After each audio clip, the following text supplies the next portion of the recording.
Salam sejahtera bagi kita sekalian. Kita ketemu di edisi Happy Sunday. Happy Sunday ini sebenarnya adalah kelanjutan dari Daily Verse yang sedianya tayang setiap hari. Namun karena saya juga rindu terus dapat membagikan permainan-permainan Alkitabiah, highlight verses dan lainnya, maka sejak hari ini dan seterusnya, kajian satu ayat firman Tuhan di dalam Alkitab akan tayang di setiap hari Minggu. Dan kali ini bertema iri hati. Apa kata firman Tuhan tentang iri hati? Amsal 14 ayat 30 bagian B menjadi tajuk dari kajian ini. Kita berdoa kiranya Roh Kudus melayakkan kita semua dan mengaruniakan hikmat-Nya. Mari kita baca Amsal 14 ayat 30 bagian B. Iri hati membusukkan tulang. Dalam Alkitab terjemahan Lembaga Alkitab Indonesia, kata iri hati itu kita temukan 19 kali di keseluruhan Alkitab. 19 ayat ini memiliki kata iri hati itu. Dari ayat-ayat itulah kita dapat melihat apa kata firman Tuhan tentang iri hati. Mari kita lihat pertama-tama apa yang dikatakan Tuhan Yesus sendiri tentang iri hati. Dalam Markus 7 ayat 22, Tuhan Yesus menyebutkan iri hati sebagai salah satu hal jahat yang menajiskan orang. Untuk jelasnya kita akan baca dari ayat 20 sampai 23. Tuhan Yesus katakan apa yang keluar dari seseorang itulah yang menajiskannya. Sebab dari dalam, dari hati orang timbul segala pikiran jahat, percabulan, pencurian, pembunuhan, persinahan, keserakahan,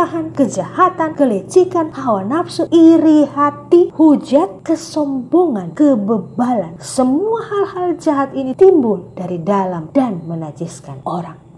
Salah satu yang disebutkan hal-hal jahat adalah iri hati. Dan dalam konteks perkataan ini, itu tergolong sebagai sesuatu yang najis atau haram yang menajiskan orang yang memilikinya. Tuhan Yesus mengatakan hal ini terkait dengan pertanyaan soal makanan haram. Dalam perjanjian lama, Tuhan Allah menetapkan hewan-hewan tertentu menjadi makanan haram yang tidak boleh dimakan oleh umat. Tujuannya supaya umatnya kudus karena ia adalah kudus. Tetapi pada kenyataannya, sekalipun mereka sudah tidak makan makanan-makanan yang diharamkan itu, hidup mereka tidaklah kudus. Dan dalam perjanjian baru, Tuhan Yesus menegaskan bahwa itu karena hati manusia. Hati manusialah yang membuat segala upaya untuk hidup kudus bisa menjadi tidak kudus. Kalau hatinya itu melahirkan segala pikiran dan perbuatan yang jahat. Jadi yang haram itu bukan apa yang masuk ke dalam mulut, ditelan, lalu diproses oleh usus, lalu keluar menjadi kotoran di jamban atau WC, tetapi apa yang keluar dari hati, yang diproses oleh pikiran dan dikerjakan oleh perbuatan, itulah yang haram. Makanan tidak membuat seseorang berakhlak atau tidak berakhlak, tetapi hati manusialah yang dapat membuat apakah dirinya berakhlak atau tidak berakhlak. Itulah yang Tuhan mau katakan, bahwa kamu boleh makan apa saja, semua halal, tetapi hati-hati, sebab hatimu bisa menajiskan dirimu. Termasuk diantaranya adalah kalau kita punya iri hati. Perhatikan, tidak ada perbedaan persinahan dan iri hati. Sama-sama jahat, sama-sama najis, sama-sama haram. Tapi kadang-kadang yang disoroti oleh kita adalah perbuatan dosa yang gede yang disebutkan dalam hukum Taurat, persinahan, mencuri, membunuh, lalu dengan mudah kita menunjuk orang itu tanpa sadar bahwa kalau kita punya iri hati itu tidak beda dengan mereka yang bersinah. Sama-sama najis, sama-sama haram, setali tiga uang, sama-sama merah seperti kepiting dan udang, dimasak merah sama-sama, sama-sama kermisi. Dan sejujurnya saya mau katakan, ayat ini menjadi salah satu ayat yang selalu saya ingat dalam memandang kesalahan yang dibuat orang lain. Saya selalu mengingat untuk berhati-hati, sebab bisa saja tanpa saya sadar hati saya memuat begitu banyak kenajisan yang menimbulkan begitu banyak pikiran dan begitu banyak perkataan serta perbuatan yang jahat. Jadi iri hati itu haram karena bisa menajiskan orang yang memilikinya. Rasul Paulus katakan dalam Galatia 5 ayat 20, itu salah satu perbuatan daging. Dan dalam 1 Korintus 3 ayat 3, siapa yang melakukan itu berarti menunjukkan ia manusia duniawi. Mari kita baca, jika di antara kamu ada iri hati dan perselisihan, bukankah hal itu menunjukkan bahwa kamu manusia duniawi dan bahwa kamu hidup secara manusiawi? Dan Ayub katakan dalam 5 ayat 2, orang bebal. Iri hati itu kelompok orang bebal. Lalu Yakobus pasal 3 ayat 16 mengatakan di mana ada iri hati dan mementingkan diri sendiri, di situ ada kekacauan, segala macam perbuatan jahat. Iya, orang kalau sudah iri hati, ia bisa melakukan apapun untuk menjatuhkan orang lain. Yakobus 4 ayat 2 mengatakan itu bisa mengakibatkan orang bertengkar dan berkelahi. Dan Amsal 14 ayat 30 membusukkan tulang. Oleh karena itu Rasul Paulus dalam 2 Korintus 12 ayat 20 khawatir kalau ada iri hati di jemaat. Kalau kita khawatir besok makan apa? Kita khawatir kalau sudah tidak ada uang. Pernahkah kita khawatir kalau kita iri hati? Jangan-jangan saya iri hati. Pernahkah kita khawatir jangan-jangan saya sombong? Oleh sebab itu Yakobus juga mengingatkan jangan bermegah, jangan bangga kalau punya iri hati. Itu sama dengan dusta melawan kebenaran. Dari ayat-ayat itu juga kita menemukan contoh-contoh orang yang iri hati. Saudara-saudara Yusuf dikatakan iri hati terhadap Yusuf. Pekerja-pekerja kebun anggur iri hati sama rekannya yang diberi upah sama padahal temannya ini baru datang belakangan kok upahnya sama. Ya seperti itu juga dalam kehidupan kita di dunia, kadang-kadang iri hati atas kemurahan Tuhan terhadap orang lain.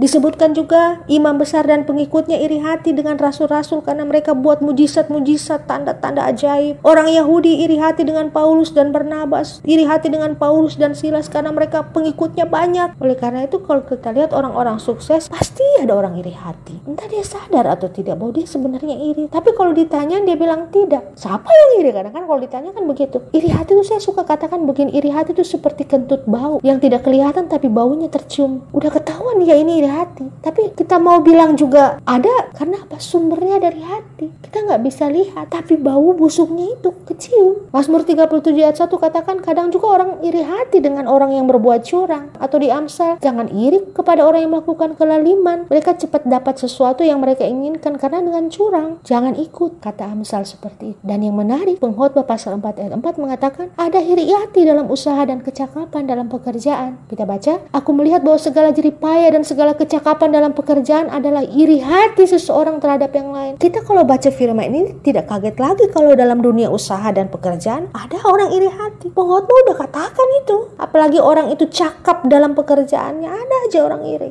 Lalu sekarang kita beri perhatian pada Amsal 14 ayat 30b ini. Iri hati membusukkan tulang. Salah satu dari 19 ayat yang memiliki kata iri hati.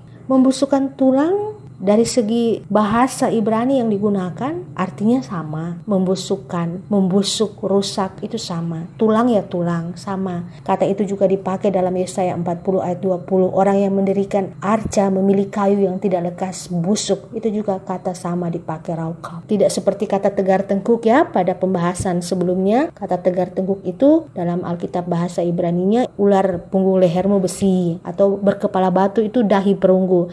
Di sini membusukkan tulang seperti itu pula arti yang tertulis di dalam kitab berbahasa Ibrani. Oleh sebab itu kita akan melihat orang kalau tulangnya membusuk itu seperti apa. Ada satu penyakit disebutkan sebagai penyakit tulang membusuk yang saya baca-baca ya, berselancar di dunia Google. Saya membaca namanya osteonekrosis. Osteonekrosis ini adalah penyakit tulang. Ini hasil dari hilangnya suplai darah ke tulang. Darah itu tidak nyampe sampai ke tulang tersebut karena adanya kerusakan jaringan tulang. Terjadilah yang namanya pembusukan. Itu kalau terus terbiar lama-lama akan hancur. Coba kita bayangkan kalau orang tulangnya membusuk. Tulang kan tidak terlihat. Kelihatan daging, tapi ternyata di dalam tulangnya itu busuk dan dia kesakitan. Jadi orang iri hati itu menyimpan busuk pada dirinya. Kelihatannya baik, padahal di dalamnya busuk. Menyimpan busuk di dalam hatinya. Dan itu bisa membuat dia kesakitan. Jadi orang iri hati itu sakit sendiri. Tidak ada yang menyakiti, dia sakit sendiri. Emang siapa yang menyakiti dia? Gak ada yang menyakiti. Sakit sendiri karena iri hatinya. Dan gara-gara penyakit membusuk tulang itu, orang kan sudah tidak bisa jalan lagi. Tinggal diam di tempat. Orang iri hati itu akhirnya jadinya begitu. Dia diam di tempat. Orang yang diiri sudah terus melangkah, udah maju-maju, dia di tempat aja di situ, gak kemana-mana. Tidak ada kemajuan kualitas dirinya. Orang lain sudah berlari, dia cuma di situ aja. Jadi orang iri hati itu menyimpan busuk, sakit sendiri, diam di tempat. Demikianlah iri hati dalam Alkitab. Selamat hari Minggu.